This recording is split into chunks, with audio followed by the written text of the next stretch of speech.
తెలంగాణ రాష్ట్రంలో డ్రగ్స్ గంజాయిపై ఉక్కుపాదం మోపుతూ వరుస దాడులు నిర్వహిస్తున్న విషయం తెలిసిందే. పబ్లు, ఫామ్ హౌస్లతో పాటు రిసార్ట్స్లో జరిగే పార్టీల నిఘా పెట్టారు అధికారులు. అంతేకాకుండా ఐటీ కారిడార్, సెలబ్రిటీ ఈవెంట్స్ పై కూడా ఫోకస్ పెట్టారు అధికారులు. డ్రగ్స్, గంజాయి సప్లై ఓ సమస్య అయితే వాటికి బానిసై జీవితాలు నాశనం చేసుకుంటున్నారు విద్యార్థులు. డ్రగ్స్ సరఫరా చేస్తే చర్యలు తీసుకోవడంతో పాటు సేవించిన వారిపై కూడా కేసులు నమోదు చేస్తున్నారు పోలీసులు. ఎన్డీపీఎస్ యాక్ట్ కింద కేసు నమోదైతే సదరు వ్యక్తి జీవితం నాశనమే అంటున్నారు పోలీసులు.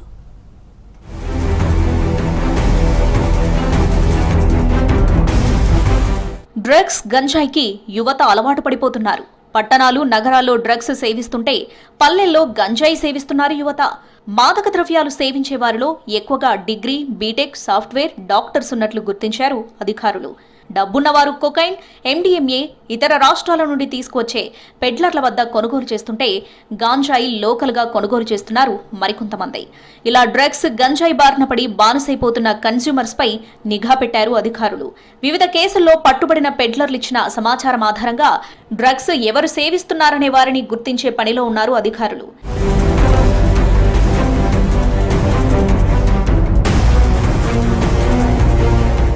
ఇటీవల డ్రగ్స్ కేసుల దర్యాప్తులో భాగంగా కీలక విషయాలు వెలుగులోకి వస్తున్నాయి. డ్రగ్స్, గంజాయికి అలవాటు పడిన వారు క్రమేపీ దానికి అడిక్ట్ అవుతారు. ఆ తర్వాత డబ్బుల కోసం కన్స్యూమర్ కాస్త పెడ్లర్లుగా మారుతున్నట్లు గుర్తించారు అధికారులు.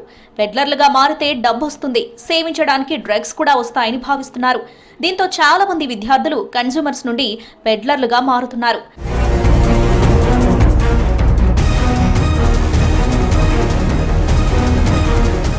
డ్రగ్స్ పెడ్లర్స్ పై ఎలా కేసులు నమోదు చేస్తారో సేవించే వారిపై కూడా కేసులు నమోదు చేస్తారు పోలీసులు. కన్స్యూమర్స్ కు నోటీసులు ఇచ్చి పంపించి వేసినా పోలీస్ క్రైమ్ రికార్డుల్లో మాత్రం కేసు నమోదై ఉంటుంది. సదరు వ్యక్తి ప్రభుత్వ, ప్రైవేట్ ఉద్యోగం కోసం ప్రయత్నించినా పోలీస్ క్రైమ్ రికార్డుల్లో ఉన్నారు కాబట్టి ఉద్యోగం రాదని అంటున్నారు పోలీసులు. అంతేకాకుండా ఐటీ కంపెనీలు, ఐటీ కారిడార్లో పనిచేసేవారు సేవిస్తూ పట్టుబడితే పోలీసులు సదరు కంపెనీకి లెటర్ రాయనున్నారు. దీంతో అక్కడ కూడా ఉద్యోగం పోతుంది. అంతేకాకుండా విదేశాలకు వెళ్లే అవకాశం లేకుండా పోతుందని డ్రగ్స్ బారిన పడి విద్యార్థులు తమ జీవితాలు నాశనం చేసుకోవద్దని అంటున్నారు పోలీసులు. हमने एक इंटर स्टेट ड्रग पेडलर, एक लोकल ड्रग पेडलर और 3 सब पेडलर को हमने अरेस्ट किया है. उनसे आज multiple drugs LSD, MDMA, OG गांजा, ecstasy pills total 63,65,500 rupees worth हमने प्रॉपर्टी इनसे रिकवर किया है. इसमें 3 केसेस थे. पहला केस चिकलगुड़ा PS लिमिट में बुक हुआ, जिसमें मेन सब पेडलर साई निखिल यादव, ये 18 साल का है, बालानगर हैदराबाद से. ये इसके पास से हमने 115 ग्राम MDMA worth of 11,50,000 rupees property से सीज किया है. ये इंटरमीडिएट ड्रॉप करके ये ड्रग्स कंज्यूम करना स्टार्ट किया था और स्लोली ये ड्रग कंज्यूम करते करते लोकल सब पेडलर करके यहाँ पे ये MDMA पिल्स बेच रहा था. ముఖ్యంగా పిల్లల కదలికలు, వారి బిహేవియర్ పై పేరెంట్స్ నిఘా పెట్టాలని సూచిస్తున్నారు పోలీసులు. పిల్లలు ఎటువైపు వెళ్తున్నారు, ఎవరితో స్నేహం చేస్తున్నారు, వారి మాటలు, చేతలు, ప్రవర్తనల్లో మార్పులు కనబడితే ప్రథమ దశలోనే గుర్తిస్తే మంచిదని, తీరా వారు డ్రగ్స్ కు అలవాటు పడితే కష్టమని అంటున్నారు పోలీసులు. सनत नगर PS में हमने बुक किया है.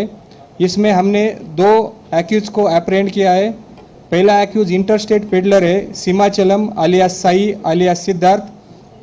ये सुराराम में रहता है, नेटिव ऑफ श्रीकाकुलम डिस्ट्रिक्ट से है. और दूसरा सब पेडलर वेनू जो कुकुटपल्ली हैदराबाद से है. तो इन दोनों को अप्रेंड करके हमने 1005 ग्राम हैश ऑयल सीज किया है वर्थ ऑफ 12,75,000. ये सीमाचलम श्रीकाकुलम आंध्र प्रदेश का नेटिव है. वहाँ से पहले इनिशियली उसने वेल्डिंग का, ट्रांसपोर्टेशन का जॉब किया. उसके बाद स्लोली ड्रग कंज्यूम करके ये फाइनेंशियल कंस्टेंट आने के बाद ये ड्रग बिजनेस में आके हैदराबाद में रेगुलरली वो आंध्र प्रदेश से आके यहाँ पे ये हैश ऑयल सप्लाई करता है. డ్రగ్ ఫ్రీ రాష్ట్రంగా తెలంగాణను మార్చే దిశగా చర్యలు తీసుకుంటున్నారు అధికారులు. డ్రగ్స్, గంజాయి సేవిస్తూ పట్టుబడి జీవితాలు అంధకారం చేసుకోవద్దని సూచిస్తున్నారు పోలీసులు.